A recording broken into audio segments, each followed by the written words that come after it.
Nem sempre a violência psicológica contra a mulher ela é visível para os parentes, para os amigos. Esse é um dos grandes desafios para identificar, para combater esse tipo de abuso. E várias pessoas perguntaram justamente isso, como identificar os primeiros sinais, por que a gente demora tanto para perceber? Vamos ouvir mais uma vez a Ana Clara Almeida, psicóloga, olha só. É muito comum que mulheres que estão passando por algum tipo de violência psicológica nas relações amorosas principalmente, elas recorram ao argumento de que a pessoa nunca bateu nela, nunca encostou a mão nela. Só que o que a maioria das pessoas não sabem é que geralmente a violência contra a mulher ela começa não de forma física. A violência física e sexual geralmente ela é uma evolução da violência psicológica e violência moral. Então, só para a gente pensar, né, e deixar claro, violência psicológica é uma forma que o homem tem de colocar a mulher sob controle dele, é uma forma que o homem tem de deixar aquela mulher dependente emocionalmente, psicologicamente da aprovação dele. Inclusive, não é incomum que mulheres que passam ou passaram por violência, elas acabam se afastando de todo mundo ao redor delas, porque tudo vai depender desse homem. A forma como ele maneja a situação é para que a autoestima dela chegue num nível tão baixo que ela acaba dependendo da validação dele o tempo todo. Existe uma dificuldade muito grande de identificar a violência psicológica, porque os comportamentos relacionados à violência psicológica eles são muito naturalizados como sendo algo referente ao sexo masculino. Muito daquela frase utilizada, homem é assim mesmo, isso é coisa de homem se comporta desse jeito. Uma outra coisa também que a gente vai perceber, muitas vezes o comportamento entendido como violento psicologicamente, ele é confundido com ciúme. E ciúme na nossa sociedade é visto como algo relacionado ao amor. Então, facilmente, mulheres que estão passando por violência psicológica, elas se sentem iludidas, inclusive a sociedade ilude elas para que elas entendam aquilo não como violência, mas como ciúme, e ciúme é sinal de amor, infelizmente. E aí a gente acaba vendo uma evolução do tipo de violência, podendo chegar ao feminicídio a partir de violência psicológica. Karnal, a Ana Clara fala sobre esses comportamentos que a gente entende como comportamentos do sexo masculino. Então, isso é coisa de homem faz isso.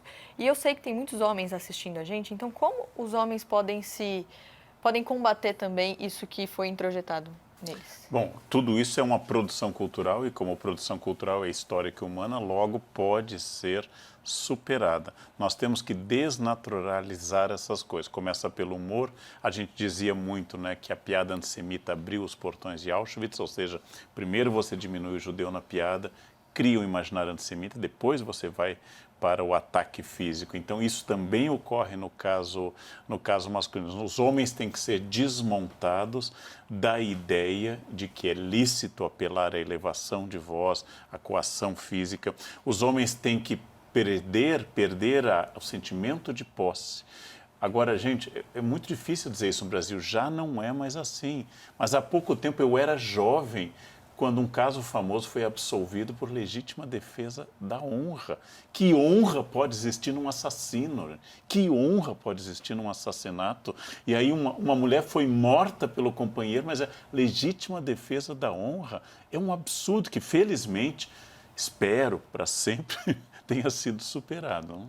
Agora, Gabi, a gente fala de violência psicológica, violência física, e muitas vezes as pessoas entendem a violência física como algo maior. Você falou um pouco sobre essa distinção. Será que é um reflexo de como a gente entende saúde mental na nossa sociedade? Sim. Eu estava pensando justamente isso. O Karnal fala dos papéis de gênero, então é uma consideração fundamental. A gente já fez vários programas aqui sobre saúde mental, então para quem não assistiu, vale a pena dar uma olhadinha.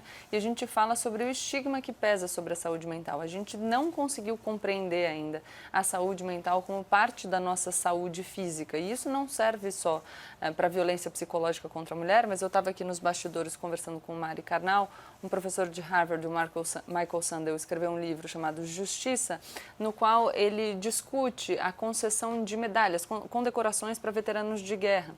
E a medalha do coração púrpura, ela não é concedida, teve uma ampla discussão sobre se ela deveria ser concedida também para veteranos de guerra que sofrem danos mentais, estresse pós-traumático, ou se a gente só vai considerar um bravo combatente a pessoa que sofreu algum tipo de dano físico quando estava lutando na guerra. Então, acho que tem a questão de gênero, sim, mas tem também a questão do preconceito da saúde, que sofre a saúde mental.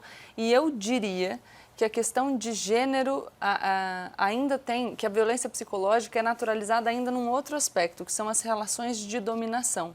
Porque a gente vai ver a naturalização da violência psicológica nos casos de assédio moral nas relações que são de trabalho profissionais, e não só nas relações familiares, e não só nas relações entre homem e mulher.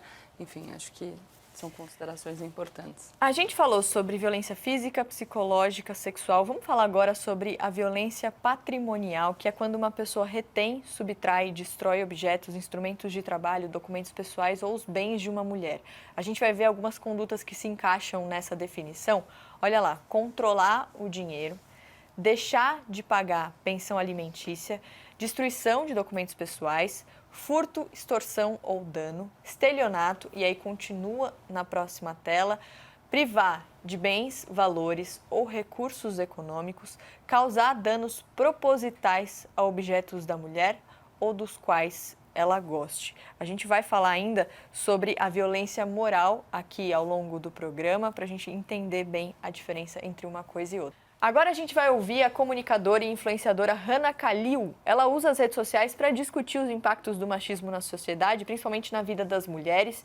E ela comenta por que essa relação entre homens e mulheres é tão desigual e o que isso tem a ver com violência psicológica. Olha só. A violência psicológica contra a mulher, ela tem um formato muito mais específico, né? Ela tem um objetivo, um propósito muito específico com relação ao contexto histórico na qual as mulheres estão inseridas, né? Vários tipos de violência psicológica estão mais presentes para determinados grupos sociais por terem já um histórico de opressão. E para as mulheres não seria diferente, né? A gente tem aí uma ascensão muito grande da instituição masculina mais potente de todos os tempos, que é um projeto político e social, que é o patriarcado, que junto com ele traz uma relação de poder sobre as mulheres que envolve submissão, obediência e vários tipos de silenciamento. E nesse leque de silenciamentos, a gente pode encontrar a violência psicológica como o método, o mecanismo que os homens têm para basicamente impedir que as mulheres entendam a realidade sobre a volta delas e transfira isso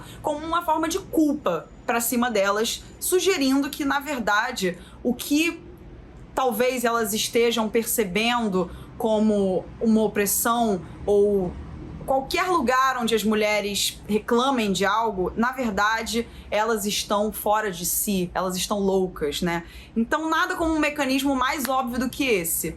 Impedir que as mulheres entendam a realidade sobre a volta delas, fazendo elas se sentirem culpadas por estarem, na verdade, delirando, né? Então, desqualificando dessa forma, é muito mais fácil para poder manipular a cabeça dessas mulheres, né? Então, por anos, nós fomos manipuladas, não só por homens em relações interpessoais, nas famílias, né?